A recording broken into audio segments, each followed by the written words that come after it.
and Matt on the Slip and Dip podcast. You listen to Kendrick and Matt on the Slip and Dip podcast. Oh, beautiful, man.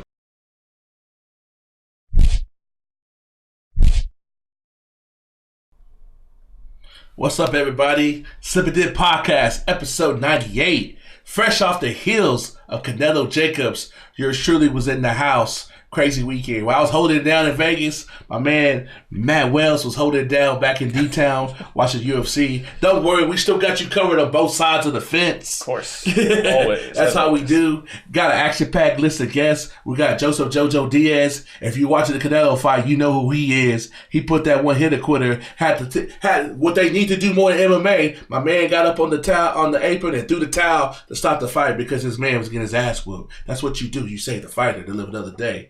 And we have Bryan Salmond, sports anchor out of Las Vegas, can tell you anything about the fight game and known the man for years. He gets some insight. He too was ringside and saw the Canelo Jacobs clash fight. So what do you think about this action-packed Combat Sports? We had Papa Cowboy do his thing. Papa Cowboy. Macy T.A. friend of the show. She got her finish on. We'll get her on in the next week or two. Hey, it was good for people associated with Slip and Dip did they thing yesterday. I know you saw the records. Yeah. The Walt Harris's win. Macy win. Powerful win from Walt Harris, man. We'll get JoJo win. Yeah. No, it was a good weekend, man. It was a good weekend. A lot of stuff going on. There was a Bellator card over there in England as well, or in Birmingham. It was pretty good. Raymond Daniels, highlight KO of the year. I'm gonna pull that up in just a second. But overall, it was a good weekend for Combat Sports. And let's talk about the fight that you were at. Obviously, Canelo Jacobs. That was the big one. Right, that was the big one. Not a pay-per-view, but a DAZN headliner where you got the app, $19.99 a month. Hey, if you want to hustle like myself, we all be trying to be gain the system. If you got the app yesterday, just with the Canelo fight, you get you get the Joshua fight June 1st because they say if you pay for 30 days. So it's in that 30-day window. You can get your $19.99, see two of the best fighters in the world fight, and then cancel it. Just throwing that out there. Right. Yeah. No, it was a good fight because I was glad that it was actually a fight. I will show you guys my scorecard here in just a second of how I scored it. And two of the judges agreed with me. I don't know if they had the exact same rounds. I almost had the same rounds with you except for one. I had Canelo winning one, but you could get it was a toss up round.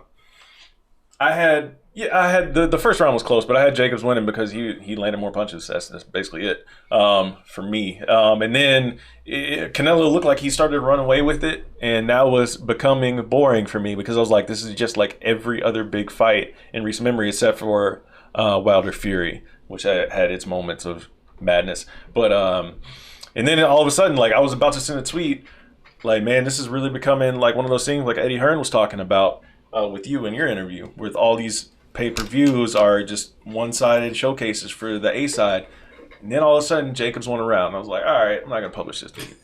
I still copied it. I copied and pasted it, deleted. I was like, all right, let's see. Then he won the 8th round. Then he won the 9th round. And I was like, all right, I guess just turning into a fight now. And then he tied it up on my card in the 10th, and then Canelo brought it on home. But good fight, man. Had its moments for sure, but it wasn't boring. I saw some people calling it boring. Like, no, it wasn't boring. It was a good fight. No, it was a good fight. I have Canelo up the whole fight, but when he started making his push, you could tell in person that he was the fresher fighter. Shout out to my man JT the Brick. I've been listening to that man since I was in high school. He was sitting there watching the fight right behind me. That was kind of cool. I don't get really too crunk off little stuff like that, but last night that was kind of cool. We're breaking it down. He made note in the 6th round that Jacobs is the fresher fighter, that he needs to step on the gas and give himself a chance, and he did. But my problem with Danny Jacobs is you fought the same fight against Triple G. So what did you not learn? Because you did the same thing and you got the same results. First runner up, a.k.a. B-level fighter. Yeah, I won't say a B-level fighter, but maybe it's game plan. Maybe it's cornering. Maybe it's the cornering. I don't know. But he's got A-level skills for sure. What was that? How does that go in between? Because, I can't hear that. And, I heard a lot of stuff and could tell when cats got caught. Like, Danny Jacobs got caught in a couple of body shots. Props to him, though. He adjusted. Unlike a lot of fighters, that's how I fight. He adjusted. Canelo got him, cracked him in the 5th and 6th rounds and ripped to that body. He's like, oh, shit, no more. Yeah.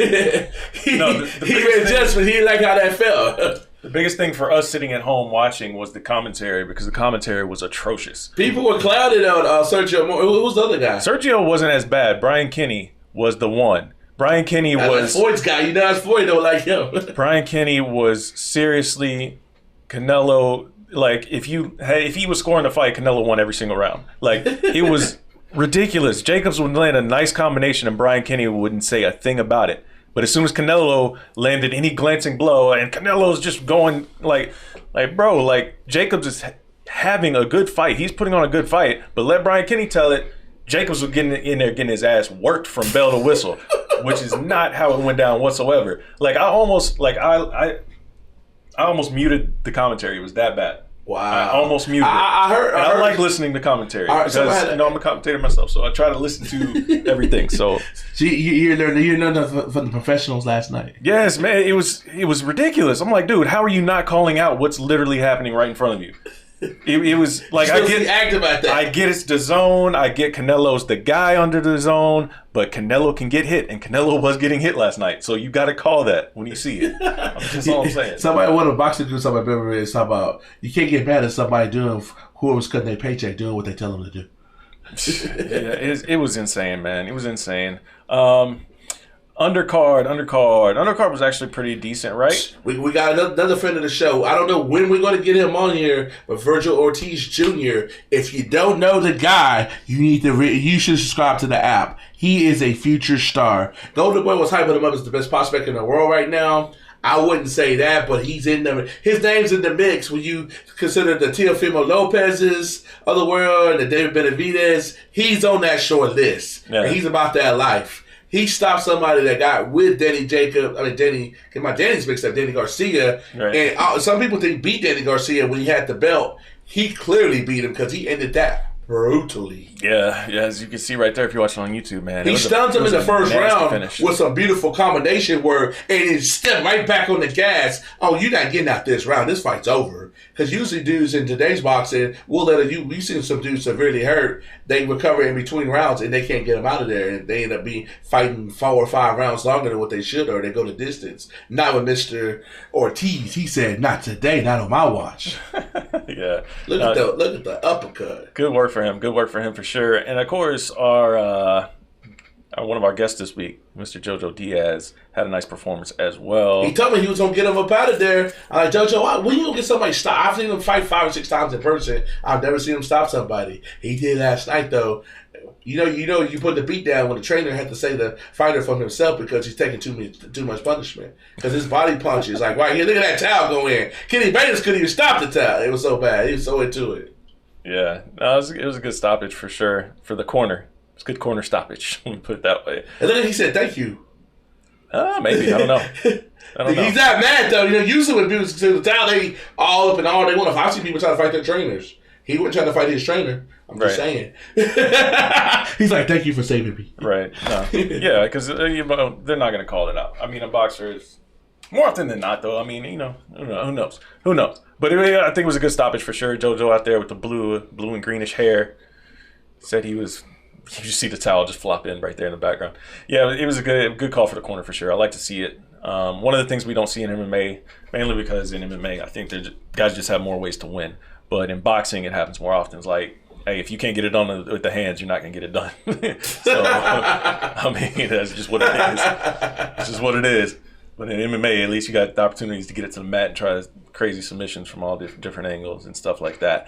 But so since we are talking about MMA, let's talk about Papa Cerrone getting it done against Ali Aquinta. Damn good fight. A lot of people were putting it up there with the quality of a Adesanya Gastelum, which I don't want to put it up there that high because we didn't get as much out of Ali Aquinta in the 4th and 5th rounds. He was still very much in the fight, but he wasn't in there still hurting Cowboy like that. He was landing punches, but it wasn't like that. Cowboy was, as you can see here, just getting off work in the 4th and 5th round. The highlights I saw looked like Ali Aquinta thought he could keep up that pace that Cowboy sets, and he couldn't. It's like his body wanted him to. His mind wanted to, but his body wouldn't let him. Yeah, I mean, he was still landing some hard shots, man. He was popping Cowboy. Like, he robbled him a couple of times in some of the rounds, and it was just Cowboy just kept that pressure up too high, and eventually just got did what he had to do. Papa Cowboy, man, 3 in a row for Papa Cowboy. So hey, shout out to him, man, getting it done. Everybody's talking about that Conor fight's going to be next for him. I'm not mad at that because he's calling for a title shot. That title picture's still real convoluted up there. So a fight between him and McGregor makes the most sense right now because neither one of them are really in the title picture per se, and both of them have feel. You could do that exactly. They both have big enough names to where that can headline a pay-per-view without a title on the line. They don't have to create one. Like UFC feels they have this thing where it has to be a title fight for it to be a pay-per-view card, which is absolutely not the case. It can happen. McGregor Diaz, for example. McGregor Diaz 2, for another example. I mean, it's possible. They can do it. I know they don't like to do it, but hey, with a guy like Conor McGregor, it can be done. And especially a guy like Cowboy, who's one of the most popular fighters in all of the UFC, it can get it done. The card itself, man, as a whole, was pretty damn solid. For me, let me walk that back a little bit. There were a couple of solid moments, but overall, the fight card wasn't all that great. The main event was incredible, very good. Elias Theodorou, Derek Brunson in the co-main, absolutely terrible, an atrocious fight. It was absolutely terrible. It was an Elias Theodorou fight through and through, and I like the guy. He's a very nice dude. He's funny. If you follow him on Twitter, he's hilarious as well. But his fights are not good fights, man. That's just me being brutally honest. He has an ugly fight style. It's effective for him. He was on a 3-fight win streak, but this was a terrible fight. He has an ugly fight style. He does. It's ugly, man. It's ugly. People were making gifs and everything about him. He attempted to do this jumping Superman punch off the cage, and it was just all terrible. It was all bad. It was all bad. He was chasing somebody that does you do crazy stuff you would never do in a fight. Oh, I'm gonna do it in the fight, and it don't work out. He's just got an ugly style, man. He's got a real ugly style. Everything looks labored, and it just doesn't work. Shout out to Shane Burgos, who might come on the show in the near future. He's definitely up and coming fighter. Made a good showing for himself, but I think I've been saying Father Time's tapped on that shoulder. Yeah, it's tough to see Cub go on a 4-fight skid like this, man. But he was very much in the fight. It was a good fight. Questionable judging for sure. One judge had it 30-27 for Cub Swanson, which is insane because Cub did not win all 3 rounds. No way, no how. Cub won no more than 1 round. To have it for all 3 for Cub, the judge must have gotten the name switched around. And that's the thing that does happen for people that think that's not a possibility. That does happen, more so on the lower levels in the fight game. Because, for example, at the fight card I was doing commentary for, we were sat right next to the judges. And before a couple of the fights, the judge would lean over, hey, which guy is which guy? I mean, it's low levels. You don't know these guys. They don't have names on their trunks, all that kind of stuff. It does happen in the lower levels. Very rarely does it happen in the biggest stage in the world, but that's the only explanation I'm going to take, is that he thought Cub Swanson was Shane Burgos. That's the only acceptance to score all 3 rounds for Cub Swanson. That's the only thing I will accept. I will accept nothing else. Walt Harris, man, he got this finish in 50 seconds. He wasted no time. It was like he had a plane to catch or something, because he went in there and he was like, I'm going to get this dude out of here. I'm not here. I'm not paid by the hour. Let's go. Let's get it done. And he put those paws on him, and he didn't get touched, I don't think. I seriously don't think he got touched once. Incredible performance for him. We'll try to get him back on the show soon and talk about that. Murad Dvalishvili out there with Sarah Longo. Put it on Brad Katona for 3 rounds. 30-27 across the board. I didn't see the very first opening card because I was getting back home. So for I gather, besides Cowboy, the 3 biggest winners of the night were Walt, Macy Chiesa, and Shane. For us, people that got big futures coming. Yeah. No, Macy had a good fight, man. And the cool thing about Macy in this fight, if you're watching on the broadcast, is that you know how they do the coach overlays from the coach cam. They had Macy was on bottom, and she was transitioning to side control. Like she ended up, getting. I think she was on bottom, got up, and then got like reversed the takedown, and she was working the side control. And they pulled up the coach cam, and Coach Safe is yelling out instructions, and Macy is literally doing every single thing like right after he says it. Like, get your foot out of there so you can get in the full mount. And she got it full out. Boom. Next thing you know, blah, blah, blah. Rain it out, ground and pound. Fight's over. It was beautiful stuff. Beautiful stuff. So, good work from Macy. She's going to be a problem for those bantamweights, man. She is a problem for the bantamweights. Keep an eye on her. Yeah. Fun fight card, man. I mean, wasn't the best ever, but there's fun moments. What's that? Wanted to make a good show, and I saw he lost. It was a terrible heavyweight fight. It was as good as a bad heavyweight fight could be. That's how it was. Francis and Derek. That's how my man. No, it wasn't like that. That's how my man Ant Walker put it over there with Sherdog. He said it's as good as a bad heavyweight fight can be. And I was like, it doesn't make sense on paper, but that's really the best example of what it was. Why did a heavyweight fight go 15 minutes? People just say it's the worst fight ever. Because they usually are. If heavyweights, especially huge heavyweights like Juan Adams is a huge dude. Especially those guys, like if you're going 15 minutes, more than likely you're going to get two dudes just stumbling around, fumbling around in the clinch. I thought they use each other lead up. Yeah. They do the little... Yeah, they're just in the clinch, just trying to like pressure each other, or they're just landing punches and neither man can go down because there's not enough power. They usually do turn into something ugly fairly quickly. Before we get out here, fast forward and preview UFC 237. I have a funny feeling that Rose is going to find a way to win in a controversial fashion. Why? I don't see why that's controversial, or I don't see why that opinion is controversial, rather. It'll be close to what people think. It'll be very close. I don't want to disagree with you there. Andrade is a problem. Or she could lose her belt in controversial fashion. Like, it'd be a fight that it could go either way. Hopefully, our man Killer Gorilla puts Anderson out the pasture. 43-year-old man at the end of the day. I like Rose to win the fight. That's going to be my official prediction. Although I'm not confident in that decision. Jessica Andrade is a real problem. Yes. No. Yes and no on Jared Kennedy and Anderson Silva. Obviously, Anderson Silva is my favorite fighter of all time. As you can see, he's on that painting right behind me if you're watching on YouTube. But Jared Kennedy he's an awesome dude, man. Comes on the show, keeps it real with us. Good interview, good dude from the D-Town area. I'm not mad at him if he wins. I'm not mad. I'm just gonna sit back and watch it play out. I will say this: I think Jared has a strong potential to go up there and shock a lot of people. I'll say that. So, and a lot of people are forgetting Jose Aldo is fighting on this card too. So, and that's going to be this is probably the best fight on the card, low key, against Alexander Volkanovski. Yeah, they fight in Brazil. He doesn't lose to Brazil. Yeah, it's true. It's a good, damn good fight on paper, and hopefully it plays out that way. What else is on this card? Thiago Alves is back. Because there's going to be a lot of Brazilians. So. Yep, Diego Ferreira, Fortis MMA right there against Francisco Trinaldo. Diego should win that. Ryan Spann, Fortis MMA against Lil Nog. Lil Nog's still out there getting fights in 2019. How crazy is that? He's fighting Ryan Spann. That's going to be a damn good fight for Ryan Spann's career. Let me put it that way. It's an opportunity for him to. It's an opportunity for Ryan Spann to put his name on the map. Let me put it that way. Especially out there in enemy territory in Brazil. And Nogueiras usually don't lose in Brazil either. So that is going to be a big challenge for him. BJ Penn is on this card. Oh my God, I forgot about that. Why is BJ Penn still fighting?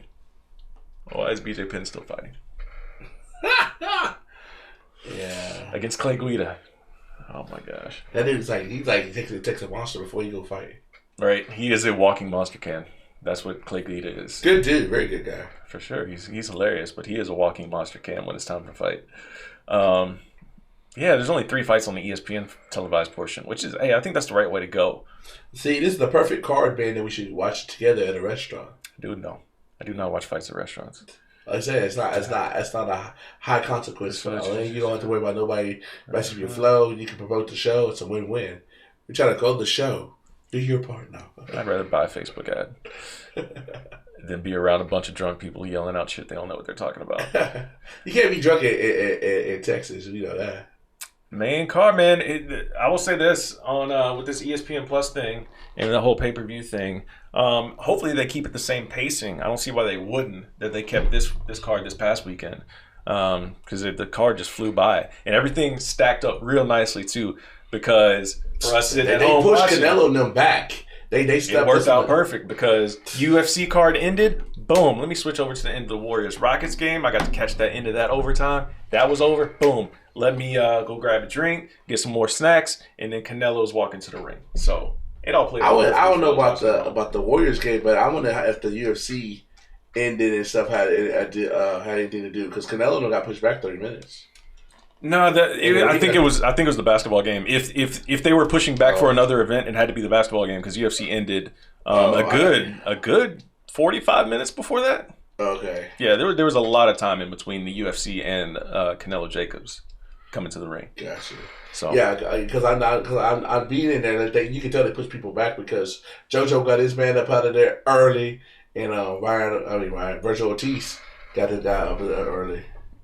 Very cool. Yeah. So guys, thank you for watching the show. Obviously, first off, if you're watching on YouTube, please hit that subscribe button and click that bell for the notifications when we have more videos coming up. Kendra got some great stuff this week. Interviews with Eddie Hearn, JoJo Diaz. Of course, he's on the show tonight. So, just check out all those other videos we had going up this week. And if you're listening on YouTube or on iTunes, please leave us a review and hit that 5 stars as well. And it just helps improve the visibility and rankings and stuff like that when we get those reviews. So please do that for us.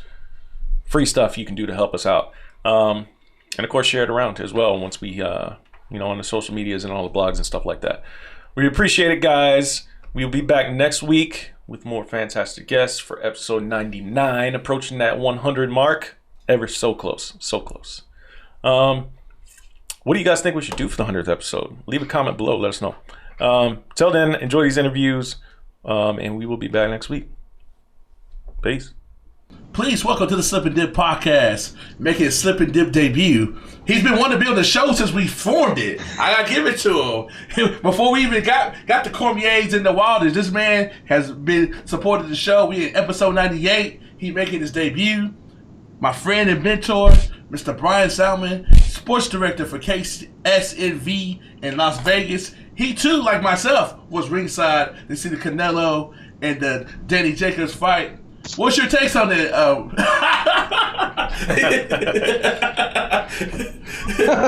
got the swag. That's right. Are you surprised that Canelo prevailed?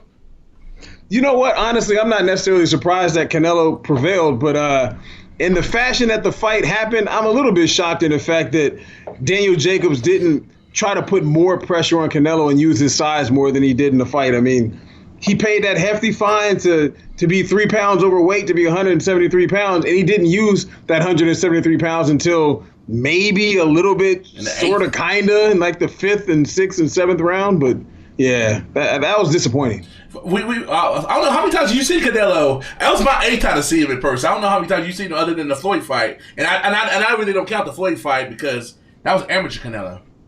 See, I don't know why people say that. How is he amateur Canelo? He had more fights than Floyd. Did you see that defense last night? If he don't fight Floyd, that does not happen. He's had that kind of defense for a long time. No, but, he was on point from beginning to end. Like, we've seen, I give you bits and pieces, like the Trout fight and the Cotto fight. He was from like first round to 12th round. I'm gonna make you look stupid because I'm the slicker fighter and I'm the better fighter, and that's what he did. I don't know about the slicker fighter. No, I think it's because Daniel Jacobs didn't get close to him. He's a bigger guy. He should have got inside and used his size and leaned on him and hit with more short shots, similar to what Andre Ward does to guys when he gets close to him and he uses short punches. Daniel Jacobs did not use his size advantage. Canelo being a slicker fighter and all that, I mean, he is a better boxer per se, but I didn't see anything from Canelo that I hadn't seen before. It wasn't like he was a new fighter in there, not to me. You didn't see him do that the whole fight? I've never seen him do that the whole fight ever. Like from beginning to end. I've seen flashes like 3 or 4 rounds, not from round 1 to round 12. You ain't hitting me, I'm gonna make you look stupid, and I'm gonna counter you with this left hook like he was ripping through his body. I think it was more so what Jacobs did not do. The fact that he's a slow starter, he's notorious for being a slow starter, and he started really slow and he didn't try to do anything. But how about if you look at that fight, who landed the more the harder punches, like the more telling punches in that fight. Like to me, the best punches in the fight were the left hook and right hand that Jacobs landed. I mean, Canelo landed one pretty good left hook, but I thought Jacobs landed like two of the hardest punches in the fight. And Canelo even said it was a hard shot after the fight.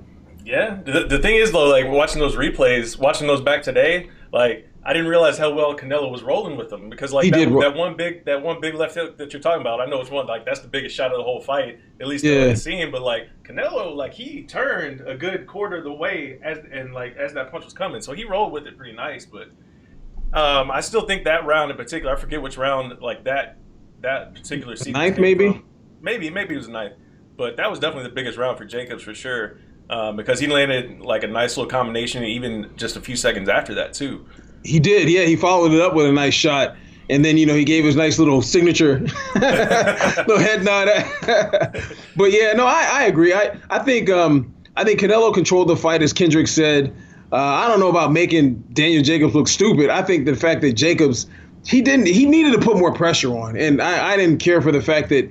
There's no way in the world he's winning a decision against Canelo Cinco de Mayo here in Las Vegas. No, that was like the running joke. It was like that one. That was like the running joke. If Jacobs would have got caught like he did in the Triple G fight, that's 3 rounds with that one knockdown. That was like the running joke during Vegas all week during media circles. Yeah, no, that's true. So he had to know that going in. So with that being said, that means you got to put pressure on him. You got to get in his face. You got to try to make it more of a fight. Don't try to outbox a guy who's smaller. He's going to be quicker than you, and obviously, he displayed the defense that he has. You don't try to box a boxer. Basically, what Daniel Jacobs did, he went into that fight and did what Canelo did against Floyd. Yeah, but the thing is, though, I think the speed was even, though. I think the speed was even. I don't know. I mean, that's maybe. I don't know. Each had their moments, but that's because it was even. I don't know. I think Canelo's a faster fighter.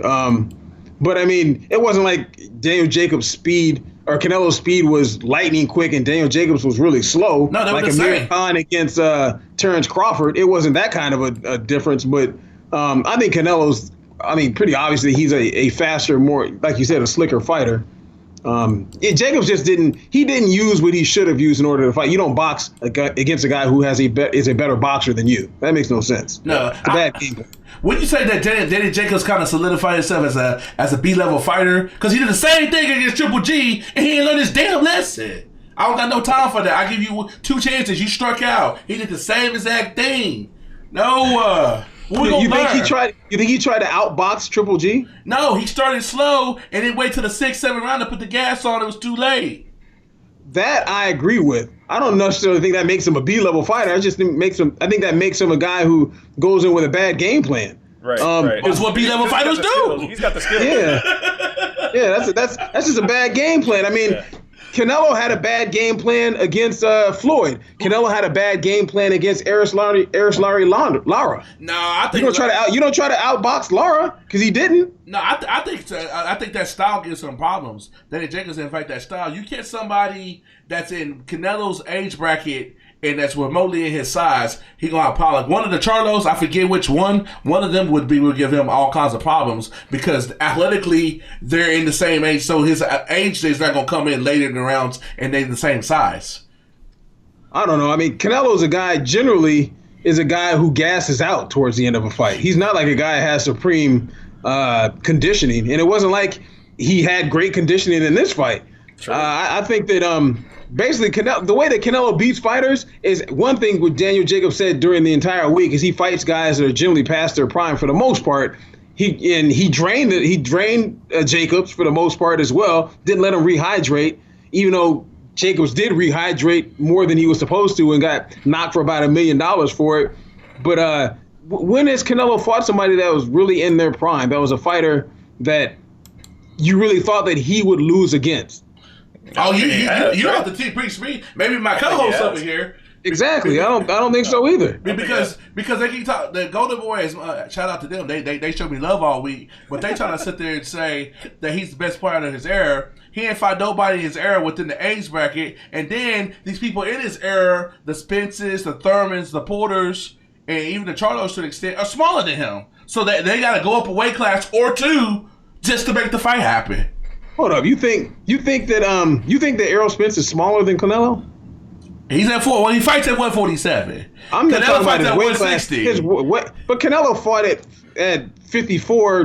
What, a year ago? Bro, a year and a half ago. I mean, you've been next to both of them. You've been next to both of them. Actually, I know you're not going to. You don't think that Errol Spence is smaller than Canelo? No, Errol got mad because Errol's fought about 170 now. He got mad. Exactly. I said, are you about 180? Don't ever disrespect me like that, man. He got pissed off for real. Right. Exactly. No. So Canelo's not a big dude. He's short. He's not a big guy. However, to like all of our point, he's not fighting the fighters that he really should be fighting. Like, he's not fighting any threats. I mean, Triple G was somewhat of a threat the first time and the second time, I guess, but he's really not fighting any threats. So, lead me on the next question. Who do you think is going to be that threat? Who's somebody you like to see? Because out here, everybody in Texas wants to see him in Earl in like a year and a half or two. Me too, yeah. I mean, or one of the Charlo brothers. Like, do you want that smoke? I mean, Canelo needs to fight somebody that will fight him. Stop trying. Like, one of them Charlo brothers will try to fight Canelo. They're not gonna try to box him and be all slick. They're gonna try to get in there. You talking all that trash, and you're a Mexican fighter. You come forward. You get hit in the back of the head. You hit him back of the head real quick back. You know how? I mean, Canelo tries to pump dudes inside the ring. I want to see him do that to one of them Charlo brothers, or do that to Errol Spence. Someone who's in their prime that'll really, okay, you want to fight like that? Okay, well, we're going to fight like that then. I like it. One of the things I was glad about last night was because, before the fight, Kendrick was talking to Eddie Hearn, and Eddie was talking about how a lot of these recent pay-per-views, these recent big fights, they've been dominated by the A side. Like, the B side didn't have pretty much any say in a lot of these recent fights, which made for guys shelling out, anywhere from $60 to $100 for pay-per-views, where we're not really getting a fight. We're just getting a showcase for one guy.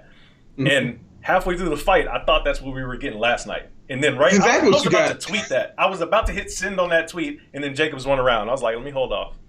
Jacobs won another round. I was like, all right, I'm going to delete this tweet, see what happens. And then Jacobs, put together a nice little run of rounds there. Like, I scored 4 rounds in a row for him, I think. Mm-hmm. Yeah, 7th through the 10th I scored for him. And I was like, okay, we got a nice little fight brewing. The scores came 115, 113. I was like, probably the biggest fight in recent memory, that's like a pay-per-view style fight. No, he didn't go to Kovalov Ward 1.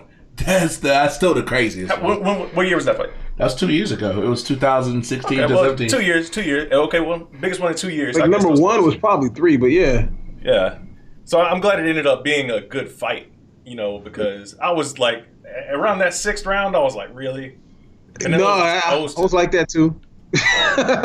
No, I agree with you completely. And what Eddie Hearn said was true. But think about it. I mean, he's Jacob's promoter and DAZN. Right. But it was dominated by the A side. If you think about it like this, if it was not dominated by the A side, maybe Canelo would fight at middleweight for real and not have a clause in the contract that a guy that makes the middleweight limit can't rehydrate to what he wants to.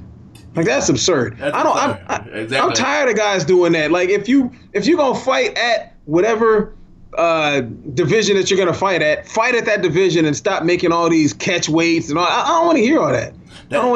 That's why I think Eddie. I can't even say Eddie Hearn. That's my guy. Shout out to my new guy, Eddie Hearn. That dude, he was gold all week. I like listening to him talk. Yeah, he got a good mouthpiece. But Errol Spence, that's why they're trying to build up that resume. So when they come to the table, like the whole Terrence Crawford thing's gonna be, it's already laughable now because say if they fight in August, hypothetically. There's no reason Earl's not the A side. We got 50,000 people at Jerry he put in, and we got 500,000 pay-per-view. We got Terrence Crawford with this little 13, 14 gate and this 100,000 pay-per-view. What we're going to do with those numbers? We're going to do with that. Hold on now. See, I know that because Errol's your boy. But you really gonna sit here and say that you think Errol Spence is more of a popular fighter than Terrence Crawford right now? But see, that's the thing. If he goes off and beats Sean Porter and Keith Thurman, get those belts, ain't nothing to talk about. That's what they're going to do. I'm talking about to the viewing public. You think so? You see those numbers? There's no way. You see those numbers? I think so. What we're going to do about that 50,000 though? We're going to do about the 400,000 pay-per-view. Hold on. Terrence Crawford is on ESPN. He's on ESPN. or Errol Spence is on pay-per-view. Are you trying to tell me that you think the numbers that Errol Spence is drawn and his pay-per-view is more than what ESPN is drawn? Ain't no way in the world. But that fight against Khan was pay-per-view though. Are you? And you trying to tell me you think that the pay-per-view numbers that Errol Spence is drawn is bigger than the ESPN numbers that he's had on free fights? Ain't no way in the world. What about the Errol Spence fight on Fox though? Those 3 and 4 minutes, but those three. When was that? You don't even know when that was. It was before his last fight. Stop it. It was before his last fight. That was his first pay-per-view fight. He did 400,000. Your numbers usually don't go. 400,000 people is not more than what ESPN has on a fight. But your numbers not even close. Your numbers don't go down when you start becoming a pay-per-view star. That's his first fight. 400,000. Give him $1 million. Which it wasn't. Give him $1 million. That's not more than what ESPN has on a free fight. Money May's first pay-per-view ever was 300,000. What are you talking about Money Mayweather for? I'm talking about Errol Spence. Say he drew 1 million people in his last pay-per-view fight. That's not more than what Terrence Crawford has on free ESPN. Yeah, but he just fought his last fight on pay-per-view. So why didn't they put it on free ESPN if those numbers were like that? His last how many fights have been on ESPN? No, but we're talking about that last fight though. That's what you just said. We're talking about the last fight though. Talk about his last fight. You don't know the numbers that he had on ESPN. They did 100,000. You don't know the numbers. They did 100,000. 100,000. They don't release those numbers. Okay. When you talk about 100,000, stop it. Stop it. I've seen. This is what I've seen. This is from the Crawford Benavidez fight. According to Bloody Elbow, they have the ratings on ESPN for that fight it peaked at 2.7 mil for the main event. And so did Crawford do that? Stop it. Yeah. 2.7 million? That was for the Crawford Benavidez fight. Who was Benavidez? Exactly. Like, stop it. I get you. I get it. You like Errol Spence. He's from your hometown, and he may be the better fighter, but that's a great fight. But he is not more popular to the average boxing fan, to the average sports fan than Terrence Crawford is. And neither one of them are big. No, that's why Earl going to have to go on and be Sean Porter, and he has to be Keith Thurman, so he has those belts. So there won't be no dispute on who's the A side. The belts don't garner A side or more popularity. The belts. How many times you see anybody not in sport? You talk about this with me all the time. The belts don't mean nothing. How many times you said that? So belts don't mean nothing. But that, yeah, you know that. But when you deal with somebody that's not a draw, it do. Like for instance, if Terrence Crawford had the Floyd personality, he on TMZ. I agree. But that guy ain't out there right now. Spence got a terrible personality. They both got terrible personalities. Exactly. Trying to sell a fight. Exactly. That's why we're gonna have to go off resumes. If he's going to get these belts, his resume would be way better. He got to get the belts. If you just said that you trying to go popularity is what you're going off of, and Terrence Crawford, to me, is obvious is more popular than Spence, even though both of them aren't very popular at all. As far as belts are concerned, don't nobody care about the belts. Like, to me, they're a 50-50 draw. They're a 50-50 draw. I agree. Whoa. See, Earl's made it. Do you think? What? Because Earl, when we talk to him, I always talk about he wants to unify the division. He's been saying that for like 3 or 4 years. I think it's a bigger deal for them with than his it is draw. the viewing public. I think it's a bigger deal for them than it is the viewing public. Because, I mean, you turn on any boxing fight, no matter who it is, if it's on the undercard, these dudes got 4 and 5 belts around their shoulders. Nobody knows what these belts mean. Nobody knows what these belts mean. I got one better for you, man. Nobody knows. We're at the post-fight press conference. It's like, he won the NABO championship tonight, and he's fighting for a world title. It's like, so what's that belt he got around his shoulder? Exactly. Yeah. Exactly. When you think of that last night, everybody had a belt, but none of them but Canelo had the real belts. Well, at least last night, it's for one of the real 4 belts. You know, they got 4 real belts, and all them other belts, I don't know what they're talking about. I'm talking about the undercard cats. Canelo's the only one that had a real belt last night. Nah, Jacobs had the IBF, I believe. Yeah, but I'm talking about the main event was the only one for real belts. You know, they had like the IBF, the regular championship. You know that bull. But I mean, like the belt that you know, they got the 4 main belts. Canelo had 2? 3? Oh, he had 2. Jacobs had 1. Yeah, 2. Yeah, Jacobs had 1 real one, and then your boy, what's his name with the dreads, has the last real belt. Andrade. Yeah, Andrade's got the last real belt. But I mean, with all that being said, if you're talking like the next big fight, Spence, Crawford, we all want to see it. I don't know why I'm giving him a shout out, but because he's been cool to me, and I don't really know him all that well. But that video that your boy Ellie has out with Terrence Crawford and Errol Spence. You saw they were talking at, I don't remember what fight it was at, but someone had video of it. I think Ellie had video of them too, just talking for like a good 25 minutes with Bob Arum there. You saw that video? Yeah. I thought that was a cool video. Yeah, but we all want to see that fight, man. We all want to see that. Any boxing fan, we want to see that fight. But it's not a big fight. Unfortunately, they got to let it brew a little bit more, and then it should be a big fight. It's a hardcore fight. Like, you're not going to bring in the random casuals that just stumble into the bar talking about, oh, y'all got the Crawford-Spence fight on? Anybody that pays attention to combat sports definitely wants it, but yeah, it's not going to drag in those random stragglers that just happen to be hanging out at the bar, you know? Nah, which kills me, and it kills you guys too, I'm sure, because we all want to see that fight. That's the best fight to make, except for the next big fight. Other than that, is what? Joshua Wilder. Yeah. But as much as I like my man Eddie, I think they finally getting the wise that they got to come over here, because they were talking about this whole Deontay go over there, UK, 90,000 Wembley Stadium, yada yada. Now it's like he came over there and got this little American soil, and like, okay, we can still do the same thing and just bring that ship over to New York or something like that. Forget New York, man. I want fights. They need some fights in Vegas, man. I was just talking to Andreas Hale about that, man. Just about fights not being in Vegas. That was a big portion of the show we had today. And I mean, Vegas is still the fight capital. Brooklyn is taking a big chunk of that, and even LA is taking a big chunk of that, as you know. And that's sliding up in there too, because for real, because they're gonna bring Ortiz. They're trying to bring him to the star. Earl's already got Virgil Ortiz. Well, you impressed with him? Virgil Ortiz on the. Who are you talking about? Right. I'm just saying. I mean, the big fights. I mean, obviously, Errol Spence fights in Dallas.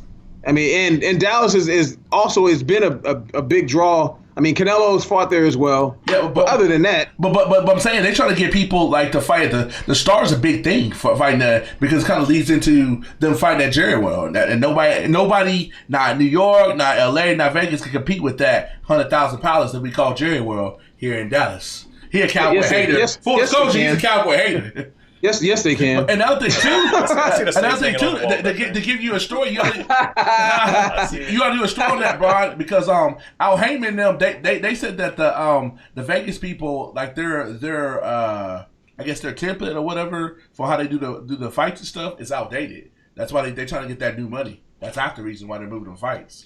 Nah, there's more stuff behind the scenes, man. That has to do with one, Bob Arum is upset with Vegas and how he'd been treated here. You notice that a lot of the top ranked fights have not been in Vegas. That's the big thing. So Crawford, I mean, he's been in New York. Lomachenko, New York. Like whoever is big on Top Rank has not been here, but Top Rank is located here. You know what I'm saying? So it's not like Vegas isn't still the fight capital, but that's a personal thing with him. As far as Al Heyman, for the most part, most of his fights are going to be here. The reason that Errol Spence isn't here is because Errol Spence can't draw here. He draws in Dallas. So, I mean, that's why would you not have him in Dallas where that's his home? He can draw there. They make more money there. Like, for instance, the Charlo Jermell is going to fight Tony Harrison here in like a few weeks. He's fighting at Mandalay Bay. How many people do you think are going to be there for that fight? Maybe 3,000. Exactly. And it's going to be in Mandalay Bay. And I'm sure you guys are just like me. You can't wait to see that fight. That's going to be a great fight. Tony Harrison against Jermell Charlo?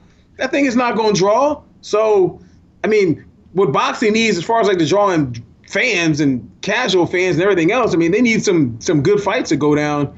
Unfortunately, man, the hardcore fights are not drawing in the regular fans, as you were saying. So they should have had that fight in Houston, for real. I mean, if you're really trying to have people show up, or his brother's fighting in Houston, which is crazy though. The week before that, right? I'm supposed to know that. So I mean, they should have had it there, but I don't know. I mean, Al Heyman's here, PBC's here. Maybe that's going to be a good fight. Hopefully, it does halfway decent. I hope so too. Man. And last but not least, what's your take on when you're not covering fights out there in Vegas on the Zone platform? Do you think it's gonna last? Because like from what I heard talking to people this week, because I keep asking why don't they got no library? It's like, oh, the UFC Fight Pass, the WWE Network, that works too good. We can't do that. That's too easy. That's how dumb those people are.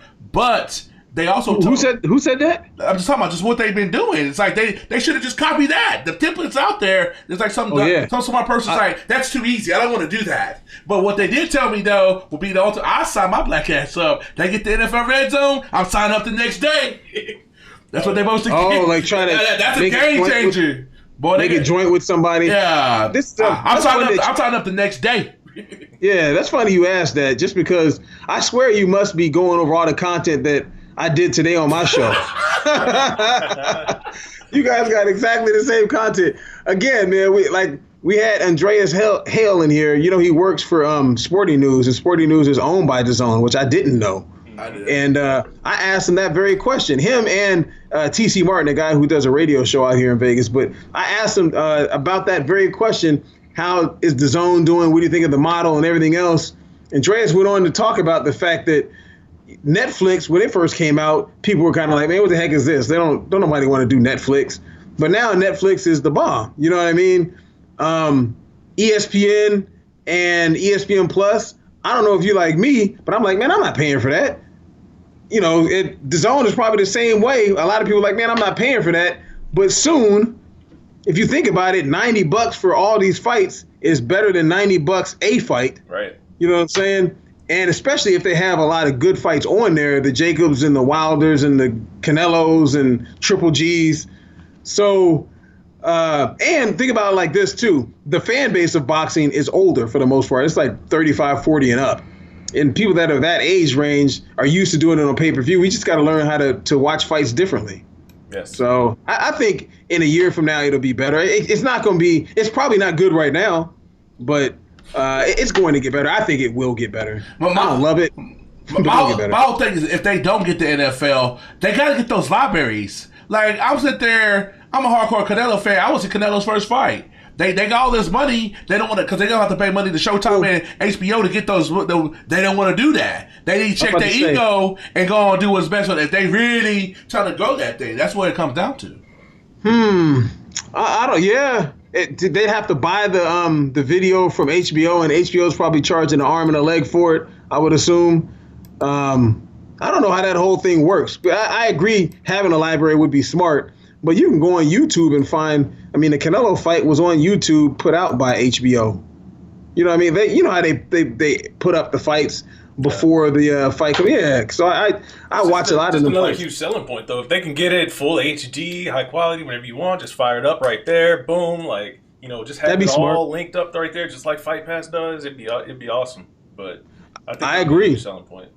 No, I agree. And how they were doing things was completely different, too, with the announcers. We were talking about that, too. The two guys that were announcing, not that they were bad, but, I mean, to me, they're only appealing to people who like boxing. I mean, you got a brother on there, and I think like a Latin cat that were doing the Sergio Moore. You talking about the commentators last night? I don't know if they were commentating, but the guys who were kind of hosting the weigh-in and hosting the grand arrivals. Don't get me What's their name? That dude Barad. Let me take the zone. Holler at your boy. I can take their job today. Yeah, those cats, man. I mean, I don't think they did a bad job, but I think that if you're trying to get other fans to come to the sport, those guys are only talking to us. You know what I'm saying? They're not talking to the little white kid that's trying to get into boxing or that lives in California that may want to watch. They're talking to the inner city kids and people that already like boxing, that are already going to watch. You know what I mean? They need a Max Kellerman in there or somebody who appeals to a different audience. And why they kept trying to hype up this Brooklyn and Mexico angle? Nobody cared about, like, if he was Puerto Rican, it might have had a little venom to it. It's like they were just reaching for that. Like, I didn't know I knew Brooklyn. I've been to Brooklyn. I didn't know there's a city inside Brooklyn called Brownsville. I didn't know all that stuff. But why was that relevant to this hype? It's like nobody cares. You should know that. If you're a boxing historian, you would know that. You know who comes from Brownsville? Talking about Mike Tyson? Yeah, and Riddick Bowe. Oh, that's my guy. I thought you yesterday. That's my guy. Yeah, they got a whole lot. I mean, Brownsville. I mean, because I'm a hip hop head too, man. MOP is from Brownsville. I mean, Brownsville is a portion of Brooklyn that a lot of people, they call it Bucktown. I mean, there's a lot of people that come from Brownsville, Brooklyn. Just like every portion of like Queens and all these different boroughs in New York are they're sections that people are proud of. You know what I mean? It's not just New York City. People are proud to be from the Bronx. They're proud to be from Queens. And, you know, the New York Yankees are in the Bronx. The Mets are in Queens. I mean, that's why they try to hype up that angle. I mean, think how many people live in Brooklyn? Yeah, but like 2 million people in Brooklyn. But what in the boxing scene? What has anybody really done like lately? Like, what has anybody done lately? Really, Brownsville is a portion of Brooklyn. So again, you're trying to appeal to 2 million people. Yeah. What? You ask like, why would you appeal to 2 million people? There, like you were talking about. No. You know, it's just a big audience, I guess. They just came across as a fake ass Jesus and Mero boxing style to me, but that ain't none of my business though. You said who? A fake ass Jesus and Mero. Boxing style, boxing edition. Who is what? Oh, you talking about the people from The Zone? Oh. See, I haven't seen the broadcast. I just knew them cats were there because I was, you know, you and I were right over there during the Grand Arrivals and whatnot. And who's the Latina lady with the short haircut? Like, she walk around like we supposed to know who the F she is. Like, I don't watch ESPN Deportes. I don't live in California. I seen you at a lot of fights, but you walking around like you an A-lister in my heritage. Like, you trying to appeal to me. Like, no, you're not. So how am I supposed to know who you are? Well, I'm assuming she was with ESPN Deportes, right? Yeah, and I've seen her on ESPN before, and I believe that, I mean, she probably got hired, I think she is probably with Golden Boy, maybe, and that's how she got on at The Zone. I'm not saying she's not good. Why you into hating on folks so much, man? Well, because I can do your job. I'm hating you. I'm just telling you. I'm putting the facts out there. No, I'm saying, who is she? She's actually pretty good because she got the bilingualness going on. She was good. Well, who is she? You just said who she was, man. She worked for ESPN. I said, who is she? She worked for ESPN. I don't know her name, but I mean, I do recognize her face. Me too. Tell Matt who the real MVP was this weekend.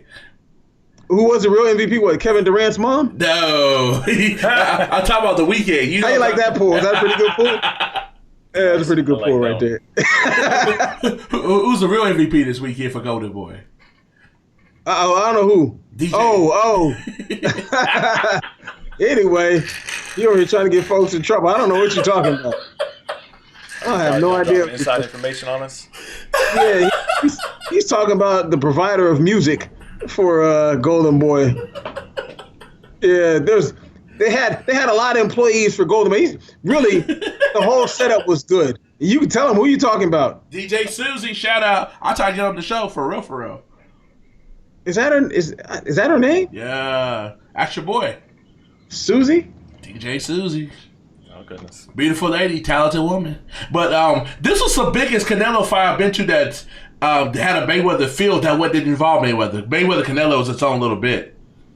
Well, obviously Canelo is trying to. I mean, he's taking over the Mayweather dates. Yeah, Cinco de Mayo, Cinco de Mayweather, and then September, saying he wants to fight in September. The same dates that Mayweather had. Mexican Independence Day, obviously. So that's smart.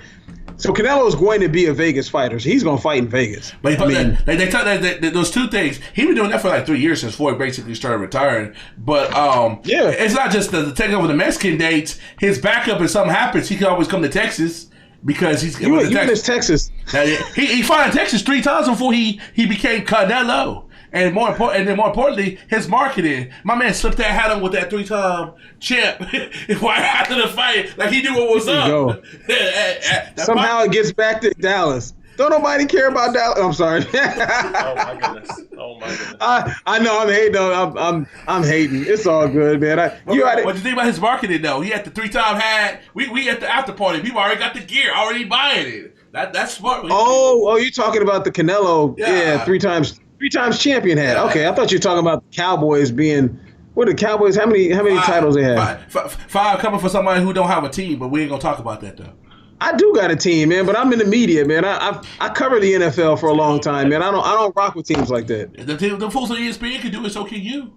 They be quick. My team, such as Stephen A. Who does it on ESPN? Cassidy Hubbard with all his Chicago, Stephen A. with all his New York and his Philly and his Pittsburgh because he worked there, he from there, and all this. I got teams like that I've covered that I cheer for, but I root against teams more than I root for teams. I told you a bunch of times, man. Hater. I grew up a Steelers fan. So Yeah, if you wanna hate on the Steelers, they got a few championships. You can do that. It's all good. It's true. And you know that my family's from Philly, so I pulled for the Eagles in the World Series, the Super Bowl. My mom was an Eagleette. I told you she was her and two other ladies, the first 3 black Eagleettes for the Philadelphia Eagles. Oh, that's How about that? That's pretty cool. Very cool, man. There's an article that I have on my Instagram page that the Philadelphia Inquirer did a write-up on it on my mom and the 2 other ladies. They got a picture of them last year that they did when, just basically honoring them for being the first black Eagleettes. My mom still lives in Philly, so I mean, I got ties, man. I got ties like that. So I got teams. I just hate the Cowboys, as I'm supposed to. Oh my goodness. Well, when the Cowboy hate starts, we gotta let you go. I'm just saying. No, but Bryan, man, thanks for coming on the show, man. We do have to get to our next guest, Mr. JoJo Diaz, who had a fantastic performance last night as well. So we appreciate you coming on the show, man, giving us some insight from being out there on the ground in Las Vegas. And it was nice to meet you through Skype. Yeah, absolutely. Nice to meet you too. And yo, you and Kendrick been doing a great job, man. As he said, I've been a fan. I'm a follower on YouTube, man. So you guys do some good quality work, man. Like real talk. I like what you guys are doing. Unfortunately, you got to hear Kendrick more than you, but still. Unfortunately, that's how it goes with the boxing side more often than not. It's almost the mirror opposite when we hop into MMA talk. So, but Kendrick likes to think that he knows MMA when I was a person that was over at the UFC headquarters earlier this week, so I could talk to you about that too. So yeah, anytime you want me on, man, let me know. I'm here for you. Sounds good, man. All right. All right. All right, Kendrick. Get you on that Charlo fight since you be on the scene then. I will be, man. Just let me know. All right. All right, y'all. Be good. Peace. Please welcome back to the Slip and Dip podcast. Fresh off his destruction of Freddie Fonseca last night with his TKO in the 7th round on the undercard of Canelo Alvarez, Danny Jacobs fight, Mr. JoJo Diaz, the king of El Monte, California. What's going on, guys? How you guys doing? Doing good, man. How good is it to live on that stage, man? You had that confidence and that swag from Tuesday up until last night, like you knew something that we didn't know. How big a deal is that not cutting that weight is helping your performance? Yeah, man. I mean, like I said, like in my interviews and stuff like that, man, I just feel a lot more comfortable. I feel a lot more relaxed at 130, and I had a different hairstyle going into the fight. Like I said, in my press conference, man, I like stuff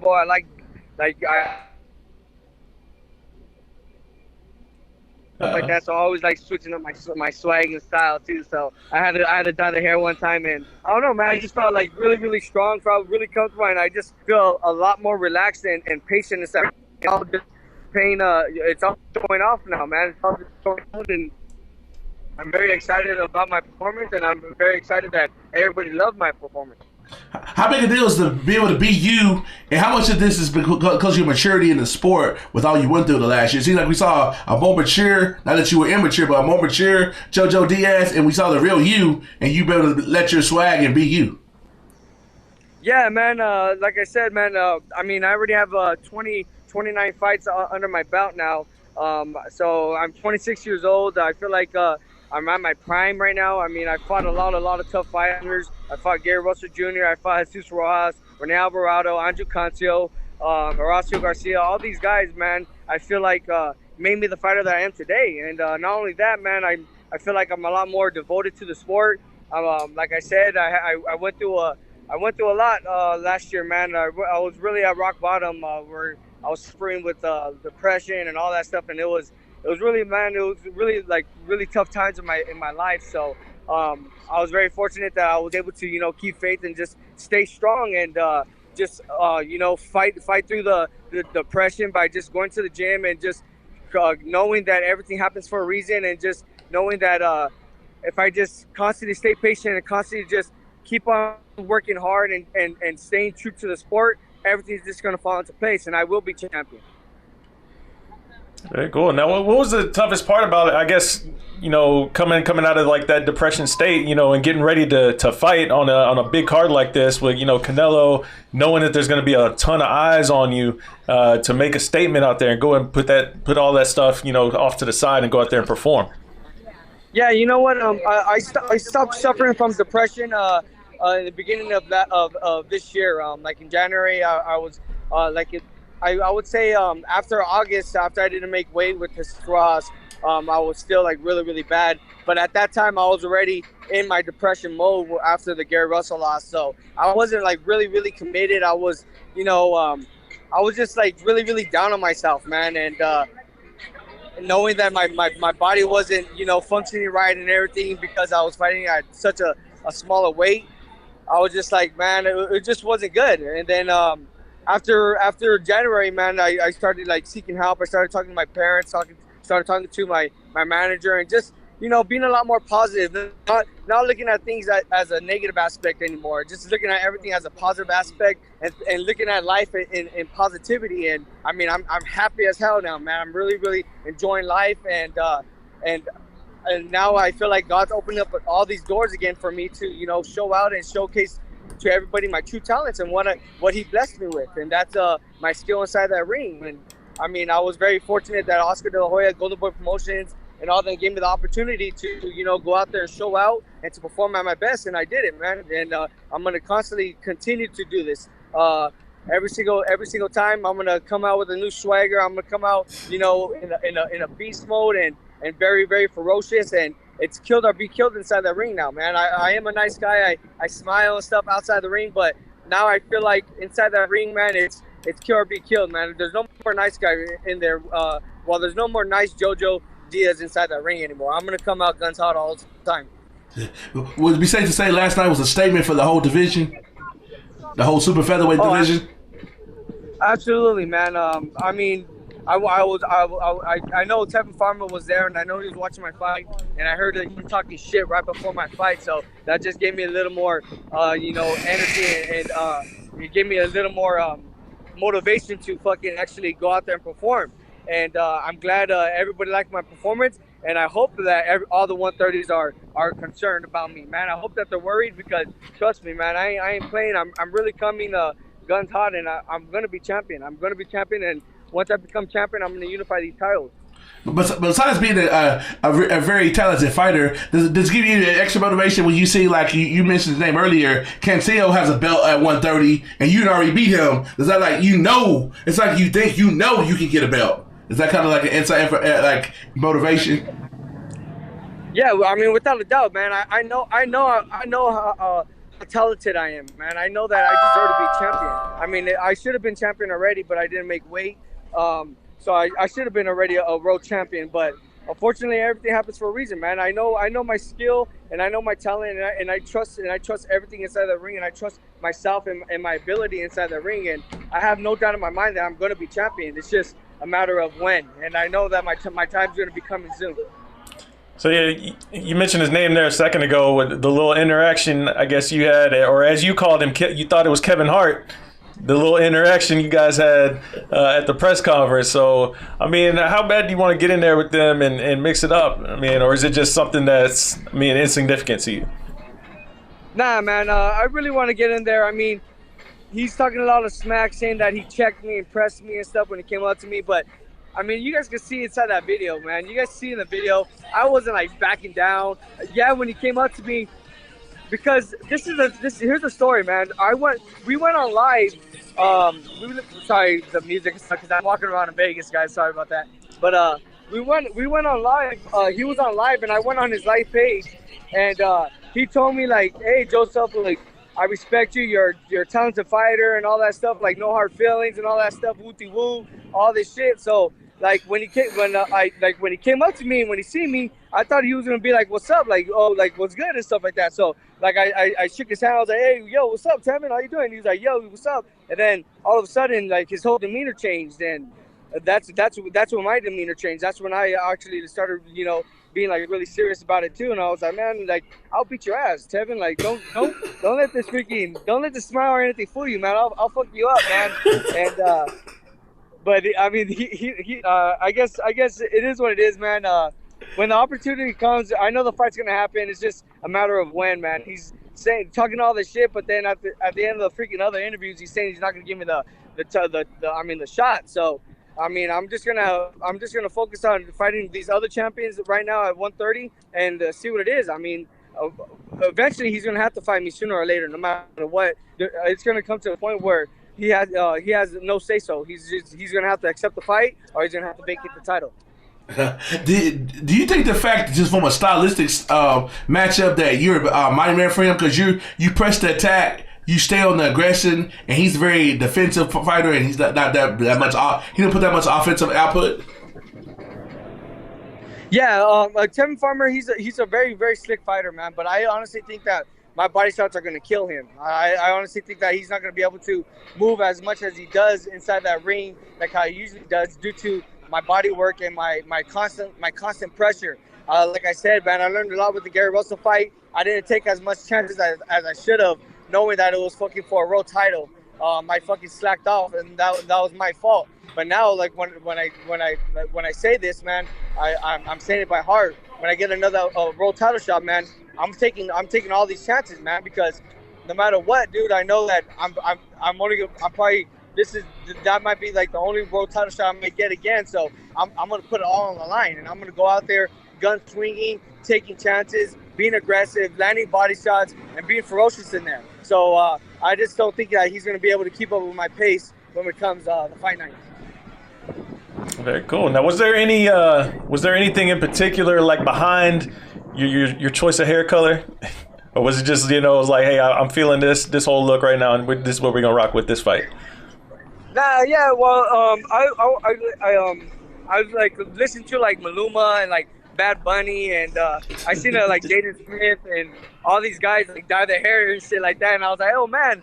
And I'm always like doing new stuff to my hair and stuff, so I was like, man, maybe I'll look good with like some blue hair. So I tried it out, and I liked it. So I was like, I'm just gonna use it for the fight. So I wanted to try something different. I know that it was on such a big stage, so it was a good like little marketing thing for me as well to actually dye my hair and people talk about it and stuff. I mean, it was good publicity. All publicity is good publicity. People were talking shit about my hair. People were talking good about it too. So I mean, it was good for me. Yeah, I saw some Dennis Rodman memes pop up.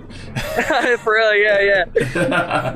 JoJo, for you on a personal level, how big a deal is to show love to the people? I see you show love to people like myself that been on your bandwagon for a while. You made a point not to forget about people like that as you climb up this ladder. Oh no, man! Like I said, Kendrick, I respect you guys, and I mean it's much love, man. And like I said, I'm a humble guy, man. I'm a human being, just like everybody, just like all of us. I mean, we all have heart, we all have emotions. I mean, I don't like think that I'm one up on anybody. I'm very, very humble. I'm a humble person. I mean, I'm walking the strip right now with just one of my friends right now, just enjoying life, having fun in Vegas. And I mean, it's just about like always just being nice and showing love to people and making sure that you respect people, because at the end of the day, that's what you got to do. And I always like take pictures with fans. I always acknowledge people, because at the end of the day, man, these guys are actually like taking their time interviewing me, like yourself, man. I really appreciate this interview, man. I mean, you guys didn't have to do this. It's on a Sunday, and I appreciate you guys actually giving me this exposure and stuff like that too. And like with the fans, all the hard-earned money, all the hard work that they actually do in order to actually pay for the fights and watch the fights, man. And come up to me and be here in Vegas and want to take pictures. I gotta take pictures, man. I gotta be like smiling and stuff, because I respect everybody's hustle. Yeah. Here's a two-part question. How comfortable are you in Vegas fighting out there because you're undefeated? And how big a deal is you to team up with Canelo? So you and Canelo make the perfect team. Yeah, every time you're on the same car, y'all both win.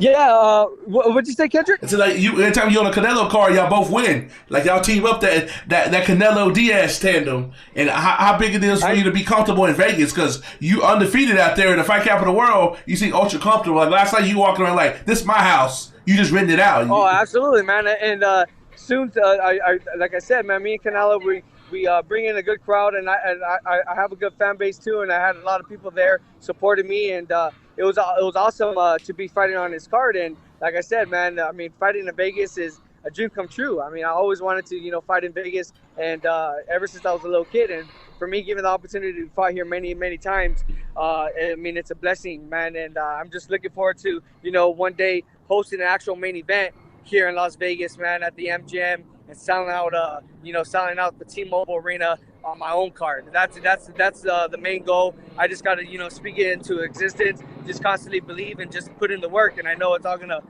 fall into place, and I will get there one day. Cool. Do you have a timeline for that you have in mind, or is it just I'm gonna take each fight as it comes, and then one day you'll wake up and they're like, boom, here we are? I would say probably like in 2 years, man. I would say like in maybe like a year and a half or 2 years. I'll probably sell out an arena, man, against like a fight with like Oscar Valdez or maybe even Gervonta Davis or I think one of those fights will be like a really, really good fight out here in Las Vegas. So I just got to constantly just keep on working hard, and I know those fights are going to be coming, and I honestly believe it's probably going to be like in a year or two. Okay, very cool. Have you thought about that time when they say "and new champion"? Have you thought about that moment and the emotions that come inside of you, or you just gonna embrace it when it comes, or do you dream about that? Oh, man, dude, I think about that every single day, especially like when I'm training. Sometimes when I wake up and I'm tired and I'm fatigued, or sometimes when I don't feel like going to the gym, I just constantly think like, man, dude, can you imagine becoming a world champion and like getting becoming and new and like changing like not only my life but changing the lives with the people around me too, like helping my friends out, helping my family out, just making everybody's lives better, man. And that's just what motivates me. And I'm just waiting for that day, and I know that day's gonna come for sure, without a doubt. Very cool, man. So how does JoJo Diaz celebrate Cinco de Mayo out there in Vegas? Shit, last night we got wild, man. Last night we went. Yeah, last night I had a little bit of too much tequila last night, man. It was I woke up, I lost my phone, I lost my ID. I didn't know what the hell. I was like, dude, what the heck? I woke up butt naked somewhere. I was like, what the fuck? Oh, God damn. But at the end of the day, man, it was fun, man. I'm just enjoying my fruits of labor. I know I worked really, really hard for this camp, so I'm just enjoying this Cinco de Mayo weekend. I'm enjoying this time, my time off. But I'll probably take a week off, and then I'll be back in the gym because we got I don't know if we got a fight date soon, but I really want to stay in shape. I don't want to blow up because sometimes I tend to get a little heavy, and I don't want to do that this time around. I want to make sure that I'm keeping my weight down and making sure that if Golden Boy or Oscar De La Hoya, whenever they give me an opportunity, I'll be ready to say like, let's get any opportunity, man. Let's fight. And before we let you go, what new Rico we gonna see out of you? Last night we saw the power, and you cut off the ring. What we gonna see out of you next time we see you back in there when you hopefully you be going for that strap? Oh, you guys are gonna see very, very stoppages from here on out, man. A lot of stoppages. I feel like my constant pressure, my power, my combinations is gonna be too overwhelming for my opponents. And like I said, now I'm a lot more comfortable on the side of the ring. I'm trusting my instincts and I'm trusting my abilities. And you guys are gonna see a lot more, stoppages and knockouts for sure.